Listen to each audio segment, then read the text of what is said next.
ተጫዋቾች በየትኛውም ሰዓት ያንን የፈለጉትን ምንም ማድረግ እንደሚችሉ በትናንትናው ጨዋታ ታዝበናል። ምናልባት አጠቃላይ እንደ ቡድን አንድ ሹት ኦን ታርጌት ነው የሞከርነው። ይሄ ማሳያ ነው ይችላል። አንድ ሙከራው ኦን ታርጌት አልነበረም።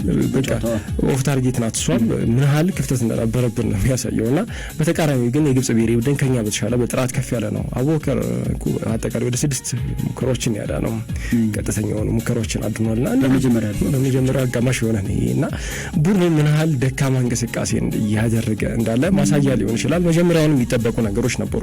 ምናልባት አንዳንድ ጨዋታዎች ይሸውዱናል ብዬ አስባለሁ። ልክ ከዛሬ 3 አመት አካባቢ ሊሆነው ኦልሞስት የወራት ገድሜ ነው የሚቀረው። ያኔ 2014 ሰኔ 2 ላይ የተደረገው ማላዊ ላይ ግብጽን 2-0 ያሸነፈበት ጨዋታ ብዙ ነገሮችን ሸውዷል ብዬ አስባለሁ። ዋን ኦፍ ከብዙዎቹ አንደኛው ጨዋታ ብዙ ነገሮችን እኛ ያለንን ደረጃችንን በትክክል እንዳንረዳ አድርጎናል ብዬ አስባለሁ። የኛ እግር ኳስ የቱ ጋር እንዳለ የትናንትናው ጨዋታ ማሳያ ነው ብዬ አስባለሁ። እግር ኳሳችን በርከት ያሉ ክፍተቶች አሉበት። ብሔራዊ ቡድኑ ደግሞ ያነጸብራቅ ነው ብዬ አስባለሁ። በተደጋጋሚ ይሄንን እየተመለከትን እንገኛለን። በርከት ያሉ ለውጦች ያስፈልጋሉ። የምንጫወትበት የራሳችን የሆነ ያጨዋወት ዘይቤ ያስፈልገናል። አሁንም ቢሆን ከአሰልጣኝ የተለያየ ያጨዋወት ዘይቤ እንመለከታለን። ከገብረ መድህን ወደ መሳይ ሲሻገር የተለየ ነገር ተመልክተናል። ምናልባት የኢትዮጵያ እግር ኳስ ፌዴሬሽን በቅርቡ የጀመረው የተለይም ያጨዋወት የራሱን የቻለ የጨዋታ ስልት እንግዲህ አሁን እንደ አዲስ በቅርቡ ቀርጾ ያው ፕሮጀክት ላይ ቀርቧል። ምናልባት በብሔራዊ ስፖርት ምክር ቤት ከጸደቀና ወደ ተግባር የሚገባ ከሆነ እንደ ፓይለት ያው አዲስ አበባና ሲዳማ ላይ ተጀምሯል። ያ ውጤታማ ይሆናል አይሆንም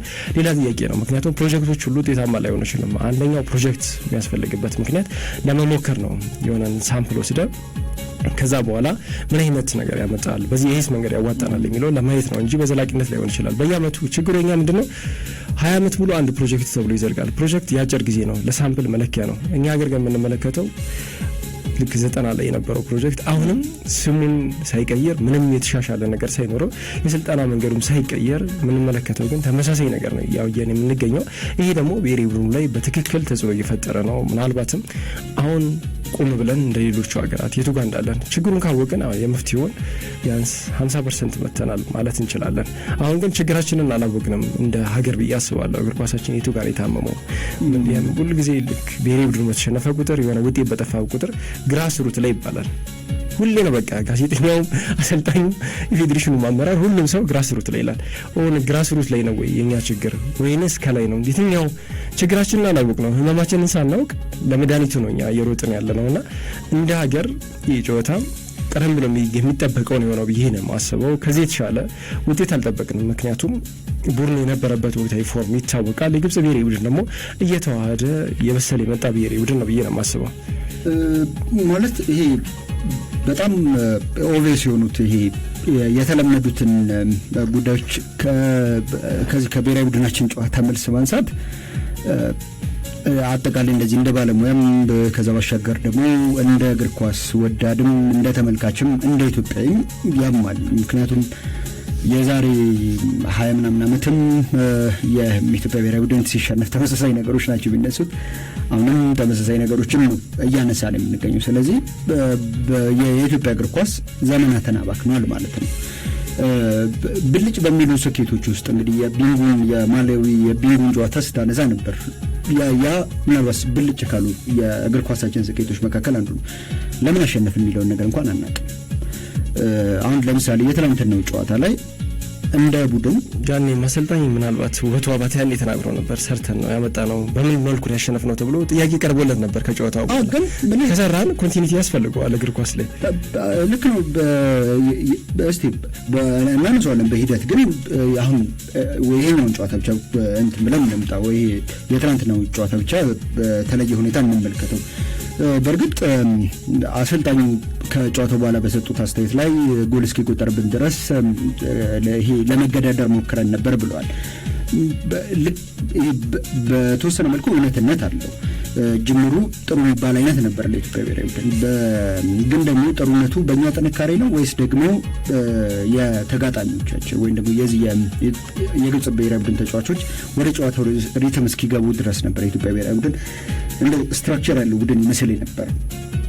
እሱ ጥያቄ ጥሩ መነሳት ያለበት ይሄ ቄስ ያስባል። ሁለተኛ ነገር ደግሞ እንግዲህ በአንድ ቡድን አንድ አሰልጣኝ የሆነ የጨዋታ አቀል ሲኖረው የሆነ የጨዋታ አሰላለፍ እንጠቀማለን ብሎ ሲያስብ የዛን አሰላለፍ ደካማና ጠንካራ ጎኖች ማወቅ ደካማ ጎኖቹንም ደግሞ ለመሸፈን የሆነ ቢያንስ እንደው ተግባራዊ ሙሉ በሙሉ እንኳን ሊሳካ እንኳን ባይችል በተወሰነ መልኩ እንደው ፍንጩ እንኳን ሊታይ የሚችል አይነት የጨዋታ አቀድ ሊኖረው ይገባል። በትናንትናው ጨዋታ ላይ አልተመለከትንም። ለምሳሌ ያንን ነገር አሰልጣኝ ኢሳይ ተፈሪ በዋነኝነት በሶስት የመሃል ተከላካዮችና በሁለት ተመላላሽ ይሄ ዊንግ ባክስ ነው ለመጫወት ለመሞከር የነበረው ትናንትና የጨዋታ አሰላለፉ እንደው እነዛም ዊንግ ባኮች ሙሉ በሙሉ ይሄ ያን ኮሪደሩን ታከው ሲጫወቱ ነበረው ሌላ ራሱን የቻለ ጥያቄ ሆኖ ማለት ነው። ተስታሚና አላቸው ግን ደግሞ ወደፊት ደግሞ በሚሄዱበት ጊዜ የሚተውት ደግሞ ስፔስ አለ። ሀፍ ስፔሱ ክፍት ነው የሚሆነው። ያንን ሀፍ ስፔስ ለመድፈን አማካዮቹ አሊያም ደግሞ ከሶስቱ ተከላካዮች መካከል ግራና ቀኝ ላይ የሚገኙት ተከላካዮች እንዴት ባለ መልኩ ነው ያንን ቦታ ሊከላከሉ የሚችሉት የሚለውም ሌላ ራሱን የቻለ ጥያቄ ይመስለኛል። በተለይ የመጀመሪያው ጎል ሲቆጠር በእርግጥ ሁለቱም ጎሎች ሲቆጠሩ በተለይ ደግሞ በዚህ በኢትዮጵያ ብሔራዊ ቡድን የግራ በኩል ያሬድ ካሴ በሚገኝበት ቦታ በኩል የነበረውን ክፍተት ነው ግዞች ለማጥቃት የተጠቀሙበት። በተለይ በመጀመሪያው አጋማሽ ያንን ቦታ ነበር እና በትክክልም ውጤታማ እንደሚሆኑት በዛ በኩል ነው። ሁለተኛው የዚህ ትንሽ ፕሬስ ሲደረጉ ተጫዋቾቻችን በቀላሉ የዚህ የስህተት ውስጥ መግባታቸው ይሄ እንዴት ባለ መልኩ መፍትሄ ሊገኝለት እንደሚችል አይታወቅም። ምክንያቱም ከእግር ኳስ መሰረታዊ ጉዳዮች ወይም ከእግር ኳስ መሰረታዊ ስልጠናዎች መካከል አንዱ በትክክል ፓስ ማድረግ መቻል ነው። በትክክል ኳስ ማቀበል መቻል ነው አይደለም? የመጀመሪያዎቹ ልክ ነው። ፓሶችን ትልልቆቹም ተጫዋቾች ሲሳሳቱ፣ ትልልቆቹም ተከላካዮች ሲሳሳቱ ተመልክተናል። ግን ደግሞ በእንደዚህ አይነት በቀላል የዚህ በፕሬሲንግ ወጥመድ ውስጥ ገብተው ሲሳሳቱ አይደለም፣ ወይም ደግሞ እንደ ትናንትና አይነት በጣም በቀላሉ ሊታለፍ በሚችል አይነት የዚህ የፕሬሲንግ ወጥመድ ውስጥ ሲገቡ አይደለም እንደዚህ አይነት ስህተቶች የሚሰሩትና ምናልባት ይሄ የትልልቆቹ የሚባሉ ተጫዋቾች ላይ ጭምር እግር ኳሱን ከስር ከመሰረታዊ ኤሌመንቶቹ ጀምሮ ኳስ እንዴት ማቀበል ይቻላል፣ በቦታ አያያዝ እንዴት ነው ከሚለው ጀምሮ ስልጠና መስጠት ያስፈልጋል ወይ፣ ጥራታችን እስከዚህ የወረደ ነው ወይ የሚል ጥያቄ ሲፈጥርብኝ ነበር። እንግዲህ በጨዋታው ሂደት ጨዋታውን በተከታተል በነበረበት ጊዜ ማለት ነው 31ኛ ደቂቃ ላይ የአስቻለው ታመነን ስህተትም ደግሞ የሚያሳየን ያ ነው። ምናልባት ዛጋ የፓሲንግ ኦፕሽን ነበረው መጀመሪያ ላይ ቀረም ብሎ ኳሱን ከመግፋት ይልቅ አማራጮችን መመልከት ነበረበት ብዬ አስባለሁ። አስቻለውን እንደ ቡድን ያው አጠቃላይ ያለን የእግር ኳስ ስትራክቸርም ነው አሰልጣኞቻችን ላይም ጥያቄ የሚያስነሳ ነው። ምክንያቱም ብሔራዊ ቡድን ላይ መሰረታዊ ነገሮች የምታስተምረው ታች 12 ዓመት 13 ዓመት ላይ ነው እንጂ ዋናው ብሔራዊ ቡድን ላይ ይህንን አንጠብቅም። በትክክልም ሰዓት አውጀን ስንመለስ ቀጣይ ጉዳዮቻችንን የምናነሳ ነው የሚሆነው።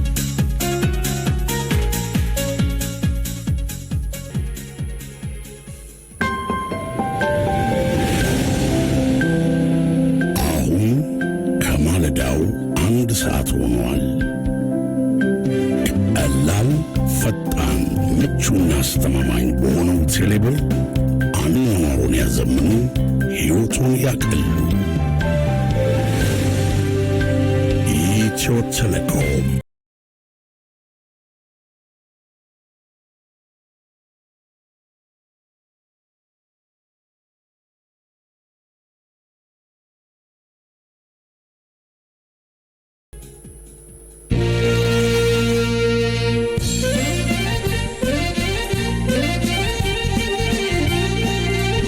አዲስ ቲያትር በኢትዮጵያ ብሔራዊ ቲያትር ባቡሩ ልብ አንጠልጣይ ቲያትር ዘወትር ቅዳሜ ከ11 ሰዓት ጀምሮ። ድርሰት አኖል ረድሊ፣ አዛማይ ትርጉም እመቤት ተፈራ፣ አዘጋጅ ራሄል ተሾመ መሐመድ፣ ቴክኒካል አዘጋጅ አለማየሁ ታደሰ፣ ዝግጅት አስተባባሪ ሄኖክ መኩሪያ።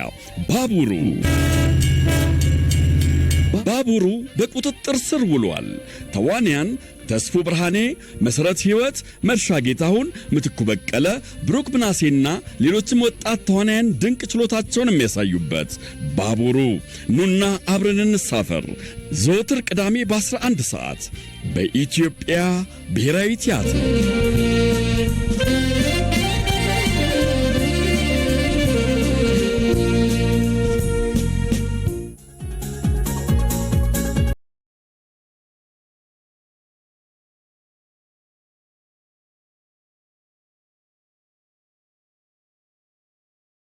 ወደዚህ ወደ ዓለም የቤት ውስጥ አትሌቲክስ ሻምፒዮና ጉዳያችን እንለፍ። በአጠቃላይ በሁለቱ ቡድኖች መካከል የነበረውንም ጭምር አለመመጣጠን የተመለከትንበት ጨዋታ ነበር። በእርግጥ የግብጽ ብሔራዊ ቡድን ለኔ ሙሉ አቅሙን ተጠቅሞ የተጫወተ ቡድን አይመስለኝም።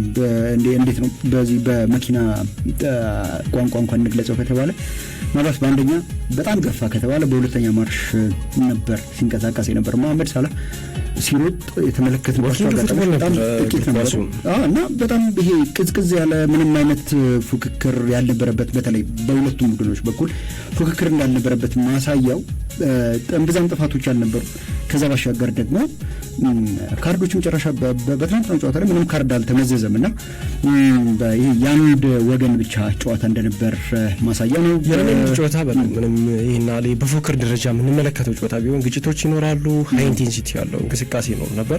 ኢትዮጵያ ብሔራዊ ቡድን ይታወቃል መስመሮችን የመጠቀም አጠቃላይ በወንዶችም በሴቶችም እግር ኳስ ላይ ከፍተኛ ክፍተት አለበት። ያን ነገር በትናንትናው ጨዋታ ታዝበናል። ከዛ ውጭ መሀል ለመሀልም ቢሆን ያን ያህል ከዚህ ቀደም አንደኛው እድሎች የምንፈጥርበት መንገድ ያ ነበረ። ሊጠፍቷል።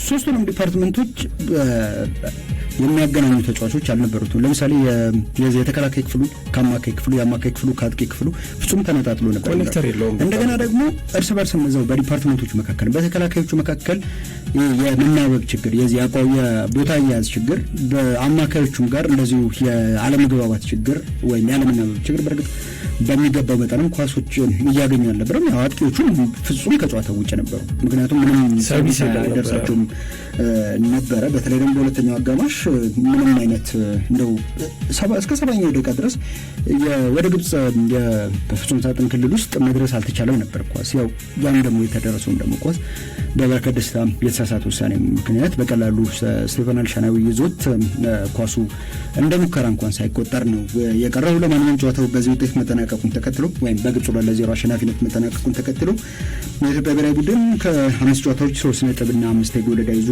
5ኛ ደረጃ ላይ ተቀምጧል። ግብጽ ከተመሳሳይ የጨዋታ ብዛት 13 ነጥቦችና 11 ጎል በመያዝ ምድቡን እየመራች ነው የምትገኘው። በቀጣይ ኢትዮጵያ ከጅቡቲ ሰኞ እንግዲህ ለማክሰኞ ሌሊት ወይም ሰኞ እኩለ ሌሊት ላይ ይጫወታሉ። የምድቡ ግርጌ ላይ የሚገኙት ሀገራት ማለት ነው። ጅቡቲ 6ኛ፣ ኢትዮጵያ 5ኛ ደረጃ ላይ ነው የሚገኙት። በ20ኛው የዓለም አትሌቲክስ ሻምፒዮና እንግዲህ ኢትዮጵያን አትሌቶች እየተሳተፉ ነው የሚገኙት።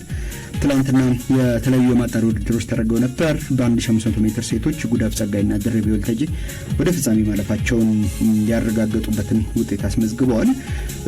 ሌላኛው አትሌት ወርቅነሽ መለሰ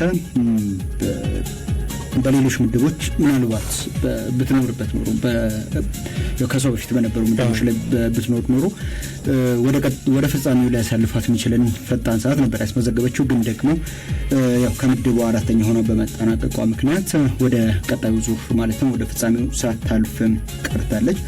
ጉዳፍ 2002 ላይ ተደርጎ በነበረው የዓለም የቤቱ አትሌቲክስ ሻምፒዮና ውድድር ላይ በዚሁ በተመሳይ በ1500 ሜትር ርቀት የወርቅ ሜዳሊያ አሸናፊ እንደነበረች ይታወሳል። ጉዳፍ እንግዲህ በተለይም በቤት ውስጥ ውድድር ላይ ጥሩ ጊዜን እያሳለፈች ነው የምትገኘው። ባለፈው ቤልግሬድ፣ ከዛ በኋላ ስኮትላንድ ግላስጎ ላይ ተደርጎ በነበሩ በተከታታይ ውድድሮች ላይ የተሻለ ውጤት እያስመዘገበች ትገኛለች። ዛሬ የግማሽ ፍጻሜ ውድድሮች አሉ። አንደኛው በሴቶች 1500 ሜትር ነው። ጉዳፍ ጸጋይና ደረቤ ወልተጂ ይወዳደራሉ። አሁን እንግዲህ ከደቂቆች አሁን በዚህ ሰዓት ጀምሯል። 1 ሰዓት ከ5 ላይ ነው ውድድር የሚካሄደው። አሁን ይጀምራሉ። ቀደም ብሎ በሁለት ሂቶች ነው የሚደረገው። ወደ ፍጻሜ እንግዲህ የማለፍ እድላቸው ሰፊ ይመስላል። ከዛ ውጭ ቀን 8 ሰዓት ከ15 ላይ እንደዚሁ የሴቶች 3000 ሜትር መሰናክል አለ። ፍሬዌኒ ኃይሉ እንደዚሁም ብርቄ ሀየሎም ይካፈላሉ። ፍሬዌኒ ኃይሉ በተለይ ቤልግሬድ ላይም እንደዚሁም ግላስጎ ላይ የወርቅ ሜዳሊያ ለኢትዮጵያ ማስገኘቷ የሚታወስ ነው። በወንዶቹም 3000 ሜትር እንደዚሁ ይደረጋል። 8 ሰዓት ከ35 ላይ ነው ውድድር የሚደረገው። በኢትዮጵያ በኩል 3 አትሌቶች ይካፈላሉ። በሪዮ አረጋለ፣ ቢኒያም ማሪና ጌትነት ባላ ናቸው የሚካፈሉት። በዚህ ውድድር ላይ በአጠቃላይ ከ10 ሀገራት የተወጣጡ 14 አትሌቶች ይካፈላሉ። በርከት ያሉ አትሌቶች ናቸው። የኛዎቹ ቁጥራቸው ከፍ ያለ ነው። ከኛ ቀጣይ ኬንያን አትሌቶች ናቸው የሚጠቀሰው። በወንዶቹ በተለይም ጃኮብ ኢምብሪንግስተን እና በሪዮ አረጋይ የሚያደርጉት የእርስ በርስ ፉክክር ይጠበቃል። በሪዮ አረጋይ ደግሞ ለዚህ ውድድር ይበልጥ ትኩረት ሰጥቶት እንዳለ ወይም ደግሞ ሲዘጋጅ እንደነበር የምታውቀው በአንድ ከፍተኛ ገንዘብ ላይ ያስገኝለት የሚችል የሊዝበኑን ውድድር ሰርዞትን ጭምር ነው ለዚህ ውድድር ሲዘጋጅ የነበረው እና ይሄ ልክ በኃይሌና ቴርጋት ተብሎ ያው በቀነኒሳ ዘመን እንኳን ኤክሰፕሽናል ግን ያው በኃይሌና ቴርጋት መካከል እንደነበረው አይነት ፊውድ ይመስላል። አሁን እንግዲህ በበሬ አረጋይና በኢንጋቢ ወድግስታን መካከል ከቅርብ ጊዜያት ወዲህ እየተነሳ የሚገኘውና እነዚህ ሁለት አትሌቶች የሚያደርጉት ፉክክር በከፍ ባለ ደረጃ ይጠበቃል። በዚህ በቤት ውስጥ አትሌቲክስ ሻምፒዮና ኢትዮጵያ በቅርብ ዓመታት በጣም ጥሩ ሊባል የሚችል አይነት ውጤትን ነው እያስመዘገበች የምትገኘውና በእርግጥ ይሄ ኢንዲቪጁዋል ፐርፎርማንሶች ወይም ደግሞ የግል ጥረቶችና የግል ይሄ ከፍ ያሉ ውጤቶች እንደ ሀገር ያለንን የሜዳሊያ ብዛት ከፍ እያደረጉት መጥተዋል። በእርግጥ በቤት ውስጥ ውድድር ላይ ይበልጥ የግል ፐርፎርማንስ የምታሳይበት አይነት ውድድር ይመስላልና እነዚህ ውድድሮች ይደረጋሉ። ከዚህ ቀደም ሻምፒዮናዎች ላይ ካስመዘገብ ነው የተሻለ የሚባል ውጤትን ለማስመዝገብ ተስፋ እናደርጋለን። እንግዲህ የተሻለ ውጤት እንጠብቃለን። ምናልባትም በተለይ ሰርቢያ ላይ ተደርጎ በነበረው ውድድር ከዓለም አንደኛ ሆነን ነበር ያጠናቀቅ ነው 2022 ላይ። ከዛ በኋላ ባለፈው ዓመት መንሸራተቶች ነበሩ። እንደ ታሪክ ግን በተለይም አጠቃላይ ኢትዮጵያ በርከት ያሉ ሜዳሊያዎችን ነው በዚህ ውድድር ታሪክ ያስመዘገበችው። ይህንንም ያስቀጥላለች ተብሎ ይጠበቃል። አሜሪካና ራሽያ ከላይ ተቀምጠዋል። ከዛ ውጭ ግን ኢትዮጵያ በአጠቃላይ 33 የሚጠጉ የወርቅ ሜዳሊያዎችን አሳክታለች። ከዛ ውስጥ ደግሞ 14 ደግሞ የብር ናቸው። 16 ደግሞ የናስ ሜዳሊያዎችን በርከት ያሉ ሜዳሊያዎችን ሰብስበዋል። እንደ ሀገር የተሻለ ውጤት በቀጣይ እናስመዘግባለን። ከዛ ውጭ ያው ነገም እንደዚሁ የፍጻሜ ውድድሮች ይኖራሉ። የሴቶቹ 1500 ሜትር ፍጻሜ ያለ 9 ሰዓት ያው ሁለቱም ያልፋሉ በሚል እንጠብቃለን። 9 ሰዓት ተኩል ላይ ነው የሚደረገው። ከዛ ውጭ ደግሞ 9 ሰዓት ከ54 ላይ በሴቶች 800 ሜትር የፍጻሜ ውድድር አለ። ሶስቱም አትሌቶች ትላንትና ማለፋቸውን እናስታውሳለን። ትናንት 12 ሰዓት ከሩብ ላይ ነበር ውድድሩ የተደረገው። በዚህ ውድድር ላይ እንግዲህ በተለይም ንግስት ጌታቸው፣ ሀብታም አለሙና ጽጌ ዱጉማ ቀደም ብለው ነው ያለፉት ኢትዮጵያውያን አትሌቶች የተሻለ ውጤት አስመዝግበው መጀመሪያም ሲጓዙ በቀደም በተለይም ሽኝት በተደረገበት ጊዜ የባህልና ስፖርት ሚኒስትሩ መኪዩ መሐመድ አስተያየት ሰጥተው ነበር። ሚኒስቴር ዴኤታው በዚህ ውድድር ላይ የተሻለ ውጤት አስመዝግበው እንዲመለሱ ሀሳባቸውን አስተላልፈው ነበር። ምልክታቸውንም ያንን እንጠብቃለን። እንደ ቡድን ያው በርከት ያሉ ክፍተቶች አሉብን። ዝግጅት ሲደረግም በተናጥል ነበረ። አሁንም በዚህ ውድድር ላይ ከዚህ የተለየ ውጤት አንጠብቅም። ያው የተናጥል ኢንዲቪጁዋል ብሪሊያንቶችን እንጠብቃለን። ኢትዮጵያ ከፍተኛ ሊግ ዛሬ 17ኛ ሳምንት ምድብ 2 ላይ የሚደረጉ ጨዋታዎች አሉ። ወሳኝ ጨዋታዎች ዛሬና ነገ ይከናወናሉ። ሻሸመኔ ከነማ ከስልጤ ወራቤ ይጫወታሉ። ቀደም ብሎ 7 ሰዓት ነው የሚደረገው የጨዋታ። አክሱም ከተማ ደግሞ እንደዚሁ ከአዲስ አበባ ዩኒቨርሲቲ 9 ሰዓት ላይ ይከናወናል። ነገ ሁለት ወሳኝ ጨዋታዎች አሉ። አንደኛው 3ኛ ደረጃ ላይ የተቀመጠው ሀላባ ከተማ ከቦዲቲ ከተማ 8 ሰዓት ላይ አበበ ቢቂላ ስቴዲየም ላይ ሲጫወቱ አንደኛና ሁለተኛ ላይ የተቀመጡት ነጌሌ አርሲና ደሴ ከተማ ደግሞ ይገናኛሉ። በመካከላቸው የአንድ ነጥብ ልዩነት አለ። ቀደም ብሎ ሀላባ ይጫወታል። ካሸነፈ የምድቡ መሪ ይሆናል። አሁን ባለበት ሁኔታ በትክክልም ያው በከፍ ያለ ፉክክር እየተደረገበት የሚገኝ ምድብ ነውና የስድስት ነጥብ ዋጋ ያለው አይነት ጨዋታ ነው። ይህ ጨዋታ ከፍ ያለ ፉክክር የሚደረግበታል ተብሎ ይጠበቃል። የሀገር ውስጥ ጉዳዮቻችን እነዚህ ናቸው። አድማጮቻችን ከመሸጋገሪያ በኋላ ስንመለስ በዚህ በአፍሪካ ዞን የዓለም ዋንጫ ማጣሪያ ትላንትና የተለያዩ ጨዋታዎች ነበሩ። እነርሱን በማስቀደም ሌሎች ጉዳዮቻችንን እንደዚሁ እናነሳለን። አብራችሁን ቆዩ።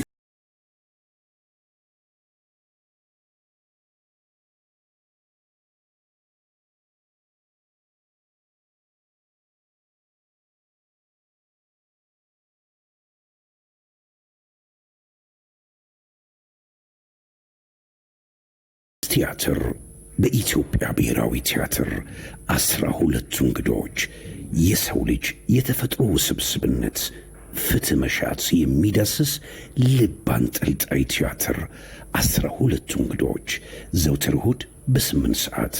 ደራሲ ሪግኖልድ ሮስ፣ መድረክ ቲያትር ሸርማን ኤልስሩጋይ፣ ትርጉም አዲስ ተስፋ፣ አዘጋጅ ራሄል ተሾመ መሐመድ።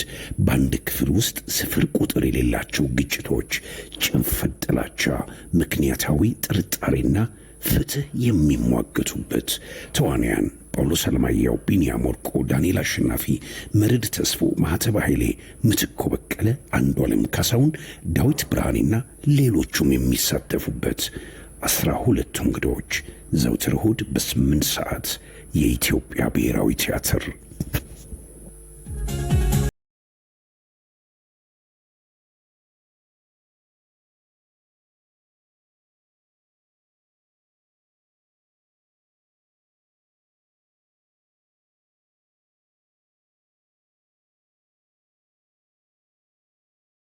በርካታ መልክቶች ናቸው የደረሱ የሚገኙት። ወርቅነህ ሰላም ፋናዎች ስለ አማድ ዲያሎና ማንቸስተር ዩናይትድ ምን አዲስ ነገር አለ የሚል ጥያቄ ደርሶናል። በ0951 14 እያለ በሚቀጥል ስልክ ከዛ ባሻገር በ09358325 እያለ በሚቀጥል ስልክ በጣም ደካማ የሚባል እንቅስቃሴ ነው በትላንትናው ጨዋታ ላይ ከብሔራዊ ቡድናችን የተመለከት ነው። ከታች እንግዲህ ታዳጊዎች ላይ የተሰራ አይደለም። ቀጣይም ቢሆን በዚሁ መልኩ ለውጥ ይመጣል ብዬ አላምንም የሚል መልእክቱን አድርሶናል። ሆኖም ከቆላድባ በዚህ በአጠቃላይ ከእግር ኳሳዊ መዋቅሩ አንጻር ክፍተት አለ የሚል አንድምታ ያለውን መልእክት እንደዚሁ አድርሶናል። እንደዚሁ መኳንንት ከጎንደር የአሰልጣኙን ሀሳብ እጋራለሁ። በተለይ አሰልጣኝ መሳይ ተፈሪ ከጨዋታው መጠናቀቅ በኋላ ቢያነሱትን ሀሳብ እጋራለሁ። መሻሻልና በስነ ልቦናው ረገድ በተወሰነ መልኩ መሻሻል ተመልክቼበታለሁ። ግን ኳስን የመያዝና የመከላከል አቅምን አሻሽለን ጠንክረን መስራት አለብን የሚል ሀሳብን አንስቷል። ግን ደግሞ ኳስን መያዝ ሲባል ለምን ዓላማ? ምክንያቱም ኳስ መያዝ ብቻውን ጎል ሊሆን አይገባም፣ ወይም ደግሞ ኳስ መያዝ ብቻውን የአንድ ቡድን የመጨረሻ ግቡ ሊሆን አይገባም። ኳስ ከያዝክ በኋላ ያንን ኳስ ይዘህ ምንድነው የምታደርገው? እንደገና ደግሞ እንዴትስ ባለ መልኩ ነው ያንን ያቀድከውን ነገር አፍተር ኦል የትኛውን ቡድን ዓላማ አጥቅቶ ጎል ማስቆጠር ማሸነፍ፣ በመጨረሻ ማሸነፍ ግን ማስቆጠር ነው። ከዛ አንፃር ኳስ መያዝ ብዙ ጊዜ አሁን ይነሳል። የኛ ብሔራዊ ቡድን እንደዚህ ኳስ ያዘ፣ እንደዚህ ተቀባበለ፣ የትኛው የሜዳ ክፍል ተቀባበለ፣ የትኛውን ኳስ ነው ፖሰስ ያደርግ የነበረው ብሔራዊ ቡድኑ? አሁን መጠየቅ ያለበት አብዛኛውም ሰው የሚሸወደው በራሳችን የሜዳ ክፍል ስለተፈቀደልን ነው ኳሱን እየተቀባበልን ያለ ነው። ፋይናል ሰርድ ላይ የተቃራኒ ቡድን ላይ አደጋዎች ሊፈጥር በሚችል መልኩ ነው ወይ ቅብብሎች ሲደረጉ የነበረው? ዓላማውስ ምንድነው? የትኛው ሜዳ ክፍል ላይ ብንቀባበል ነው አደጋ የሚፈጥረው? ይሄንን በተጠና መልኩ ነው ብዬ አላስብም። የሆኑ ተጫዋቾች ኳስ እርስ በርስ መንካት ስለሚፈልጉ ብዙ ጊዜ ታያለህ አይደል? አዲስ አበባ ስቴዲየም ስንመለከት 2-3 ንክኪዎች ሲኖሩ ደጋፊ ያጨበጭብልሃል። ያ ግን ከውጤት አንጻር እግር ኳስ ካለብህ ከሚታሰብበት መሰረታዊ እሳቤ አንጻር ልክ ነው ብዬ አላስብም። አሁን ኳስ መያዝ ጥሩ ነው። ኳስ መያዝ ብቻውን ግን ለአንድ ቡድን ውሳኝ ነው ብዬ አላስብም። ፖዚሽን ነው ይዛውት ፔኔትሬሽን ተሰማቲር ከሆነ ምንም ጥቅም የለውም። ያኛው በቃ ኦልሞስት አልፈለገውም ኳሱን፣ ለዛ አንተ አድርገዋል ብዬ ነው የማስበው። በትክክልም ተመስገን ከዲላ ከማንቸስተር ዩናይትድ ጋር በተያያዘ ምን አዲስ ነገር አለ የሚል ጥያቄ አድርሶናል። ሙሉ ቀን አርሰናልን በተመለከተ በተለይ ደግሞ ከሪካርዶ ካላፊዮሪ ጉዳት ጋር በተያያዘ እስከ መቼ ነው የሚቆየው የሚል ጥያቄ አድርሶናል። እናነሳዋለን። ያው በርካቶች አድማጮቻችን በተለይ ደግሞ ከዚህ ከብሔራዊ ቡድናችንም ጋር ያው መሸነፉን ተከትሎ የተሰማቸውንም ስሜት ከዛ ባሻገር ከሚደግፏቸው ቡድኖቻቸው ጋር በተያያዘ ጥያቄዎችን አድርሰውናል። ትናንትና እንደዚህ ልክ እንደ ኢትዮጵያ ብሔራዊ ቡድን ሁሉ በአፍሪካ ዞን የዓለም ዋንጫ ማጣሪያ ውድድር ላይ ጨዋታዎችን ያደረጉ ሀገራት ነበሩ። ከምድብ 5 ሞሮኮ እንግዲህ የመጨረሻው ዓለም ዋንጫ ላይ ወይም ያለፈው ዓለም ዋንጫ ላይ በአፍሪካ ታሪክ የመጀመሪያው የግማሽ ፍጻሜ ተሳታፊው ሀገር ከኒጀር ጋር ከሜዳ ውጭ ያደረገችውን ጨዋታ 2-1 አሸንፋለች። ኢስማኤል ሳይባሪ የፒኤስቪው ተጫዋች 59ኛው ደቂቃ ላይ እንደዚሁም ደግሞ ቢላል ኤል ኻኑስ የሌስተር ሲቲ አማካኝ መደበኛው ጨዋታ ክፍለ ጊዜ ተጠናቆ በተጨማሪ ባከነ ሰዓት ላይ ሞሮኮን ከተመሪነት ወደ አሸናፊነት ያመጡ ጎሎችን አግብቷል። ዩሱፍ ዋማሮ 47ኛው ደቂቃ ላይ ያገባው ጎል ነው ኒጀርን በዚህ ጨዋታ ላይ እንድትመራ አድርጓት የነበረው። ግን የኒጀር መሪነት 15 ደቂቃ እንኳን ያልቆየ ነበር። እዚሁ ከኛ ምድብ የተደረገ ሌላ ጨዋታ ነበር። ቡርኪና ፋሶ ከጅቡቲ ጋር ያደረጉት ጨዋታ ቡርኪና ፋሶ የነኝ ጨዋታ 4-1 በመርታት ቢያንስ በዚህ በቀጣዩ የዓለም ዋንጫ ላይ ለመሳተፍ በሚደረገው ፉክክር ውስጥ ያላትን ተስፋ ለምልማለች። ከግብጽ ጋር አሁን የምትፎካከረው ብቸኛው ሀገር ቡርኪና ፋሶ ትመስላለች። ተለይተውታለች በፉክክርም አንጻር እንደው ከተባለ ይሄ በአንጻራዊነት ከተመለከት ነው ማለት ነው። ሌሎች ሀገራት ያደረጉትን ጨዋታ ስንመለከት ማሊ ከሜዳ ውጭ ኮሞሮስን 3-0 አሸንፋለች። እንደዚሁም ደግሞ ቦትስዋና ከአልጄሪያ ጋር ያደረጉት ጨዋታ ነበር። በቦትስዋና ሜዳ የተደረገ አልጄሪያ ይህንን ጨዋታ 3-1 አሸንፋለች። የኮንጎ ዲሞክራሲያዊት ሪፐብሊክ ደቡብ ሱዳንን ከብዙ ፈተና ጋር 1-0 አሸንፋለች። ሩዋንዳ በሜዳዋ በናይጄሪያ 2-0 ስትሸነፍ ቪክቶር ኦዚሜን ነው ሁለቱንም ጎሎች 11ኛውና መደበኛው የመጀመሪያው አጋማሽ ተጠናቆ በተጨማሪ ባከነ ሰዓት ላይ እንደዚሁ ጎል ያስቆጠረው። ኦስሜን እንግዲህ በተለይም በአጠቃላይ ለናይጄሪያ ብሔራዊ ቡድን ያስቆጠራቸውን የግብ ብዛቶችም ከፍ አድርጓል። በተለይም በአጠቃላይ 25 ግቦችን ያስቆጠረ ይህም የምንጊዜም የናይጄሪያ ሁለተኛው ከፍተኛ ግብ አስቆጣሪ ይሆናል። ከሱ በላይ የተቀመጠው እንግዲህ አሞካቺ ነው 27 ግቦችን አስቆጥሯል። ቀስ እያለ እየመጣ ነው የሚገኘው። ገና በቀጣዮቹ ቢያንስ 4-5 ዓመታት እንመለከተዋለን። ባለፉት ዓመታት ምናልባትም ትልልቅ አጥቂዎችን ተመልክተናል በናይጄሪያ ብሔራዊ ቡድን። ኦስሜን ግን በተለይ በግብ ማስቆጠሩ በክብረ ወሰኑ ረገድ ከፍ ያለ መሆኑን እየተመለከተን የምንገኘው እነዚህን 5 ግቦች በአጭር ጊዜ ነው ያስቆጠረው። ምናልባት 50 በላይ የሚያስቆጥርበት እድል እንዳለ መመልከት እንችላለን። እድሜውንም ታሳቢ ከዛ ባሻገር የቡድኑን ደግሞ የፊት መስመር ማጥቃት ጥራት ስትመለከት ጥሩ የሚባል ጄኔሬሽን በተለይ ናይጄሪያ በማጥቃቱ በኩል እንዳላት መመልከት ይቻላልና እነዚህ ተጫዋቾች የሚያግዙት ከሆነ በዛ ቁጥር ላይ ማይደርስበት ይደርሳል ብዬ አስባለሁ። ራሺዲን ያኪኒ እንግዲህ በተለይም 37 ግቦችን አስቆጥሮ ከላይ ተቀምጧል። ቀስ እያለ እንግዲህ ኦስሜን እየመጣ ነው የሚገኘው። ናይጄሪያም ቀስ እያለች ወደ ፉክክሩ እየመጣች ነው የምትገኘው። አጀማመሯ ጥሩ አልነበረም። ወደ ዓለም ዋንጫ ግን የሚሄዷ ጉዳይ አጣብቀኝ ውስጥ የገባ ይመስላል። አሁን ባለበት ደረጃ ከምድቡ በአጠቃላይ 6 ነጥቦችን የያዘችው እንደ ቡድን እየተቸገረች ነው የምትገኘው። የመጀመሪያ ድሏን ነው ትላንትና ያስመዘገበችው ነው። እሱም አለ እንደ ቡድን በርከት ያሉ ክፍተቶች አሉበት። አሁን ደቡብ አፍሪካ በረዥም ርቀት ከላይ ተቀምጣለች። 10 ነጥብ አላት። በመካከላቸው 4 ነጥብ ልዩነት ነው። እርስ በርስ የሚያደርጉት ጨዋታ 3 ነጥብ ትልቅ ከፍታ ሊፈጥር ይችላል። ከዛ ውጭ ቤኒን አለች። እርስ በርስ እነሱ ቢገናኙ ቤኒን 8 ነጥብ አላት ከናይጄሪያ በ2 ነጥቦች ነው ከፍ ያለችው። ትናንትና ደቡብ አፍሪካ ሌሴቶን ነው ያሸነፈችው 2-0 በሆነ ውጤት። ቀጣይ የሚደረጉ የምድቡ በተለይም 6ኛ፣ 7ኛ እንደዚሁም 8ኛ ጨዋታዎች ግን ወሳኝነት አላቸው። አሁን ባለው ሁኔታ በደረጃው ናይጄሪያ ምናልባት ይህንን ጥራት ያለውን ስብስብ ይዛ ወደ ዓለም ዋንጫ ከማትጓዝ ከሆነ ለተጫዋቾቹም ኬሪየር በተለይም 4 ዓመት ጠብቀ የመመለስ እድል ጠባብ ነው የሚሆነው። በርካቶቹ 28-27 ዓመት ላይ ነው የሚገኙት። አንድ ተርም በጣም ከባድ ነው ለአንድ እግር ኳስ ተጫዋች አሁን ባለ ደረጃ። በትክክልም ሌሎች ውጤቶችን ስንመለከት ደቡብ አፍሪካና ሌሶቶ ያደረጉት ጨዋታ በደቡብ አፍሪካ 2-0 አሸናፊነት ተጠናቀዋል። ጋና ከ2020 በኋላ 5 ጎል ያገባ ቡድን እንግዲህ ትላንትና ተመልክታለች። ከቻድ ጋር ባደረገችው ጨዋታ 5-0 ስታሸነፍ አንቷን ሴሜንዮ፣ ኢኛኪ ዊሊያምስ፣ ጆርዳን አየው፣ መሐመድ ሳሊሱና ኤርነስት ኑዋማ ጎሎችን አግብቷልና ጥቋቁሮቹ ከዋክብት እንግዲህ ትላንትና በእነዚህ በተጫዋቾቻቸው ታግዘው አሸንፈዋል። ጋናም ልክ እንደ ናይጄሪያ ሁሉ በዚህ በዓለም ዋንጫ የመሳተፍ ነገሯ ጥያቄ ውስጥ ሊገባ የሚችል አይነት ሀገር ትመስላለች። በአፍሪካ ዋንጫ ይሻላል ቢያንስ የጋናውን በምድቧን መምራት ጀምራለች። ትላንትና ማሸነፏን ተከትሎ 12 ነጥብ ይዛለች፣ ከላይ ተቀምጣለች። ሞዛምቢክ ቀደም ብላ በተለይም አሸነፋ ስለነበረ የመራች እንደነበር ይታወሳል። ቢያንስ የ2 ነጥብ ልዩነት አለ። ቀጣይ ጨዋታዎች ወሳኝነት አላቸው ብዬ አስባለሁ። ጋና በተሻለ መልኩ ከናይጄሪያ በተሻለ መልኩ የራሷን እድል በራሱ የመወሰን እድል ያላት ይመስለኛል በአሁኑ ሰዓት። ምክንያቱም ከላይ ከታች የተቀመጡት ሞዛምቢክ እንደዚሁም ኮሞሮስ ከሷ ጋር ያላቸው የነጥብ ልዩነት በተለይ የአንድ ጨዋታ ልዩነት ነው። ይሄ ደግሞ በርከት ያሉ ነገሮችን ሊቀይር ይችላል። ቻድ ኦልሬዲ ከዓለም ዋንጫ ውጭ ሆናለች።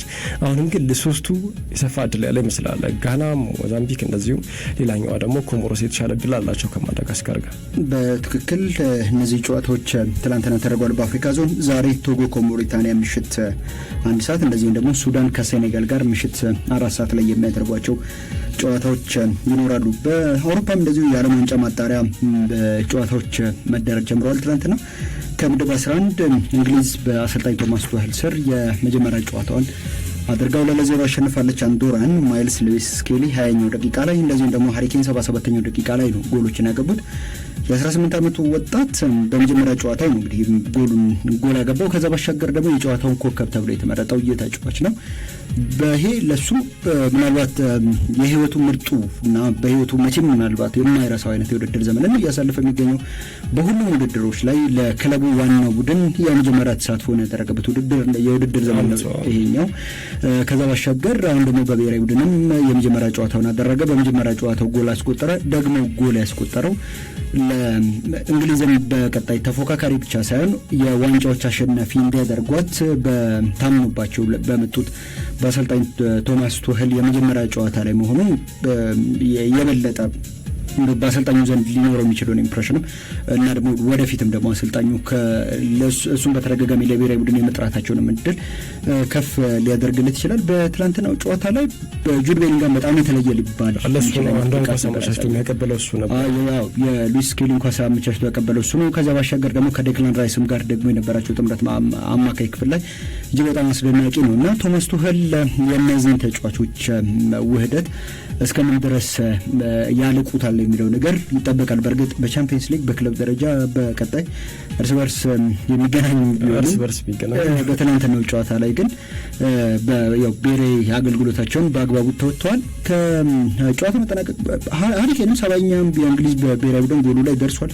ወይን ሩኒ 53 ላይ ነበር ቆመው ክብረ ወሰኑን ይዞት የነበረው። አሁን ከወይን ሩኒ በ17 ጎሎች ከፍ ብሏል እና ስኬሉ በጣም እየሰቀለው ነው የሚገኘው ወደ ላይ። ከዚህ በኋላ የሃሪኬንን ባር ወይም ደግሞ ሃሪኬን የሚደርስበትን የጎል መጠን ደርሶ ያንን ክብረ ወሰን የሚያሻሽል ተጫዋች በምን ያክል ዘመን ውስጥ ይመጣል የሚለው በተለይ ደግሞ በእንግሊዝ በቅርብ ዓመታት እየተመለከትናቸው ከምንገኙ አጥቂዎች አንጻር በቶሎ የሚሰበር ሪከርድ አይመስልም። አሁን ባለው ሁኔታው ከባድ ነው። ምክንያቱም ደግሞ እየቆመም አይደለም፣ ገና ነው፣ ይቀጥላል። ቢያንስ ቀጣዮቹ 2-3 ዓመታት ሊቀጥል የሚችልበት እድል አለ ብዬ አስባለሁ። ሃሪኬን እስካሁን እንኳን የመጣበትን ርቀት ስንመለከት 7 ግቦችን አስቆጥሯል። በአውሮፓ በአጠቃላይ ከፍተኛ ግብ አስቆጣሪዎችን ስንመለከት ክርስቲያኖ ሮናልዶ ነው ቀዳሚው 135 ግቦችን አስቆጥሯል። ሃሪኬን 7ኛ ደረጃ ላይ ተቀምጧል። በቀጣይ 6ኛ ደረጃ ላይ ከተቀመጠው በተለይ ሚሮስላቭ ክሎዛ እጅጉን ቀርቧል። የአንድ ግብ ልዩነት ነው በመካከላቸው ያለው። ቀስ እያለ ሃሪኬን እየመጣ ነው የሚገኘው። ምናልባት በዚሁ ሳምንት በሚደረገው በሌላኛው ጨዋታ ላይ ይህንን ክብረ ወሰን የማሻሻል እድል አለው ብዬ አስባለሁ። ቅድም ያነሳው ሉዊስ ስኬሊ ላይ በተለይም ተጫዋቹ የማርከስ ራሽፎርድንም እንደዚሁ ክብረ ወሰን ሰብሯል። ትናንትና 18 ዓመት ከ176 ቀን ለእንግሊዝ ብሔራዊ ቡድን ግብ በማስቆጠር ከዚህ ቀደም ማርከስ ራሽፎርድ ይዞት የነበረውን 18 ዓመት ከ209 ቀን ነበር ለእንግሊዝ ብሔራዊ ቡድን ያስቆጠረ በእድሜ ትንሹ ተጫዋች ሆኗል። ከዛ ውጭ ደግሞ የአርሰናል ተጫዋች ሆኖ 18 ዓመት በታች ሆኖ ለእንግሊዝ ብሔራዊ ቡድን የተጫወተ 4ኛው ተጫዋች ሆኗል። ከዚህ ቀደም ቲዮ ዋልኮት እንደዚሁም ጃክ ዊልሼር እና ሌላኛው ደግሞ ቻምበርሊን ነበሩ ይህንን አሳክተው የነበረው። በርካታ ክብረ ወሰኖችን ቁጥሮችን እያሻሻለ ነው። ጅማሮ ጥሩ ይመስላል። ትናንትና ይህንን ነው የተመለከትነው። ጥሩም ተንቀሳቅሷል። ትናንትናም ቶማስ ቱሄል ያነሱት ነገር የማርከስ ራሽፎርድ እና አሁንም ቢሆን የፊል ፎደን ጉዳይ ጥሩ ፐርፎርም እንዳላረጉ ነው አሰልጣኙ የተናገሩ ከጨዋታው በኋላ የመሰለፍ እድል ተሰጥቷቸዋል። ዘንድሮ በክለብ እግር ኳስ ራሽፎርድ ቪላ ከሄደ በኋላ ራሱን መልሶ ያገኘ ይመስል ነበር። ትናንትና ግን ይህንን አልተመለከትንም። ጁድ ቤሊንግሃም ቅድም እንዳነሳው በአጠቃላይ ለእንግሊዝ ብሔራዊ ቡድን 41ኛ ጨዋታው ነበር ትናንትና ያከናወነው። 7ኛው የመጨረሻ ኳስ አመቻችቶ አቀብሏል። ይህም ከፍተኛ ነው። ማርከስ ራሽፎርድ 61 ጨዋታዎችን አድርጎ 3 ግቦች ብቻ ነው ለቡድን አጋሮቹ አመቻችቶ ያቀበለው። በመካከላቸው ከፍተኛ ልዩነት አለ። ሉዊስ ደንክ ሌላኛው ዳን በርንም ጥሩ እንቅስቃሴ አድርጓል። ትናንትና የመሰለፍ እድል አግኝቶ ነበር። 32 ዓመቱ ላይ ነው የሚገኘው። በቅርቡ ግንቦት ላይ 33ኛውን ይደፍናል።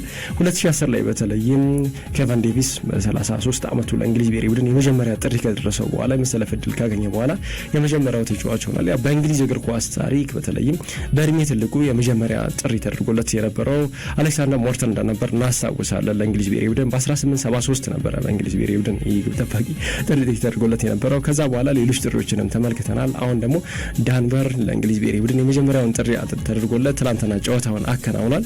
እንደ እንግሊዝ በተለይም አሁንም ቢሆን በተለይ የተናገሩት ሀሳብ ነበረ ቶማስ ቱሄል እንግሊዛዊ ባህል አግሬሲቭ የሆነ ቡድን መገንባት ፈልጋለሁ ብለዋል። ያልተመረጡ ተጫዋቾች አሉ እዚህ ቡድን ውስጥ በተለይም አንዳንድ ጥያቄዎች ነበሩ በጥሪያቸው ላይ። ሆኖም ትናንትና በአሸናፊነት ጀምራለች እንግሊዝ።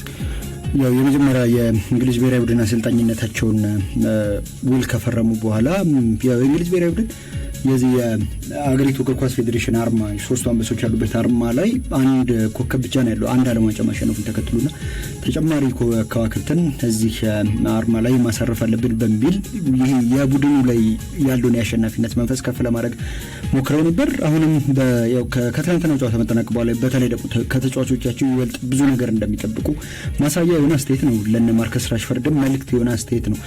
ከዚህ በላይ መሻሻል እንችላለን በሚል ሀሳባቸውን ያነሱትና እንግዲህ የመጀመሪያ ጨዋታቸው በስኬት ነው የተጠናቀቀው።